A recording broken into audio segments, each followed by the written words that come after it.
విజయ dairy chairman Chelasani Anjaneyulu రాజీనామాపై మాజీ మంత్రి పేర్ని నాని స్పందించారు. విజయ డైరీని నాశనం చేసి హెరిటేజ్ ఆస్తులను పెంచుకునే కుట్ర జరుగుతోందని ఆరోపించారు. సహకార సంఘాల ద్వారా విజయవంతంగా నడుస్తున్న విజయ డైరీని అన్యాక్రాంతం చేసేందుకు ప్రయత్నాలు జరుగుతున్నాయని విమర్శించారు.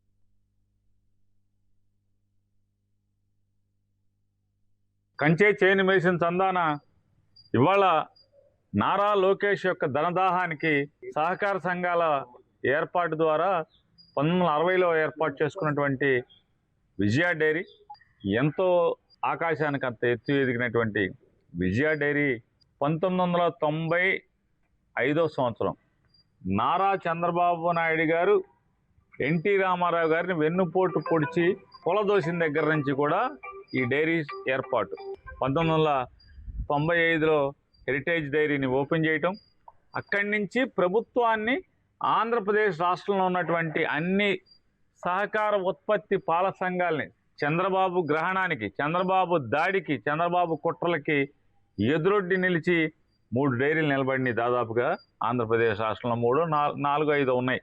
ఈ 4, 5లో చిత్తూరు డైరీని అయితే సర్వనాశనం చేసిన పరిస్థితి నారా చంద్రబాబు నాయుడు గారు, ఇది రైతుల సంఘాన్ని. కానీ ఈ తట్టుకుని విశాఖ డైరీ, విజయ డైరీ, సంగం డైరీ, ఇంకేదో రాయలసీమలో 1-6 డైరీలు మిగిలినాయి.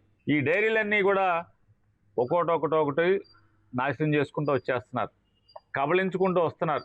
చంద్రబాబు ఎక్కిన దగ్గర నుంచి నీకు దిగిపో అని చెప్పంటే ఆయన తిరగబడ్డాడు. విజయ డైరీ తిరగబడటమే కాకుండా చంద్రబాబు ఒత్తిడికి ఎక్కడా లొంగకుండా విజయ డైరీని బతికిస్తూ వచ్చాడు.